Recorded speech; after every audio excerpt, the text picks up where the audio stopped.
What's going on, JMU Nation? I'm Kevin Haswell. It's my co-host Harry Holtzclaw. We're back for another episode of DukesCenter. Harry, how you doing? I'm doing pretty well, Kevin, but not as good as those JMU Dukes who did not lose in any sport this past week. Yeah, let's jump right in.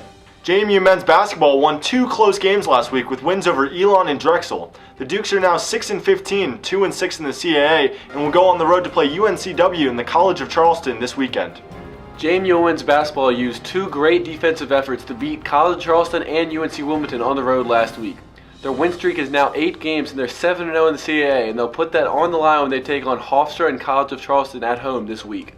JMU track and field competed in the Cadet Invitational last weekend, where sophomore Caitlin Swanson finished 3rd in the 5,000-meter race with a time just under 18 minutes. The Dukes will next travel to the Sykes-Sabak Challenge at Penn State on February 2nd. The JMU men's and women's tennis team opened their regular season this past weekend in the new East Campus tennis courts. The men emerged victorious 6-1 over St. Francis, and the women also beat St. Francis 7-0. Well, that just about does it for this week's episode of DukesCenter. But before we go, Harry, who's your JMU Athlete of the Week? Well, Kevin, my Athlete of the Week is going to have to go to Lexi Barrier, who led the Dukes in scoring each of their last 2 road games this past week. Mine's Darius Banks. He was named CAA Rookie of the Week this week after averaging 15 points, 10.5 rebounds, and 4 assists in both of JMU's wins last week.